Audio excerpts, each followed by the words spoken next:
যুক্তরাজ্যের সুইডেনে গত রোববার অনুষ্ঠিত হয়েছে Sweden Bangla FT football tournament season ৬।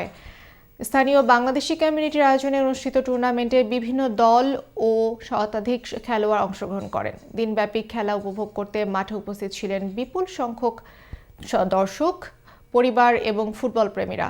প্রতিযোগিতামূলক ম্যাচগুলোর পাশাপাশি পুরো আয়োজন জুড়ে ছিল উৎসবমুখর পরিবেশ, যেখানে খেলাধুলার মাধ্যমে ঐক্য, সৌহার্দ্য এবং কমিউনিটির বন্ধন আরও দৃঢ় করার বার্তা তুলে ধরা হয়।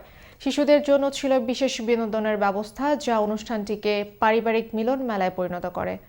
আয়োজকদের পক্ষ থেকে জানানো হয়, তরুণদের খেলাধুলার প্রতি উৎসাহিত করা এবং বাংলাদেশি কমিউনিটিকে একত্রিত করাই এই টুর্নামেন্টের মূল লক্ষ্য।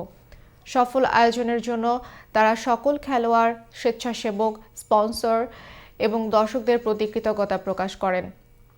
খেলা শেষে বিজয়ীদের মধ্যে পুরস্কার বিতরণ করেন স্থানীয় মেয়র জিম রবিনসন, সুইডন বাংলাদেশ অ্যাসোসিয়েশনের প্রেসিডেন্ট শফিক মিয়া, সাবেক president Muzammil Ali, Fazlur Rahman আকিক O M A কাহার।